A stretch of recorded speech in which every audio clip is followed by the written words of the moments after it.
rakkoon fayyaa akka tasaa isiniif maatii keessan yoo mudate maal gootu laata? Fayyaan faaya. Fayyaa keessan dheeffachuuf yeroon balleessina.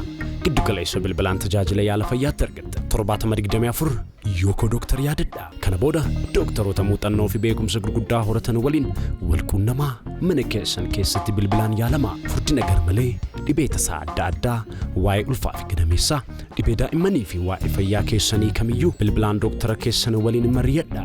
724 Yoko Doctor giddu galeessa tajaajila fayyaa bilbilaan yaalamu.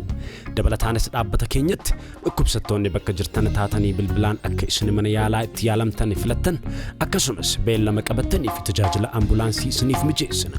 Isin yeroo hunda 724 irratti bilbiluun dagatinaa nuti immoo bakka jirtanitti akka isin fayyaa turtan ni dhamaana.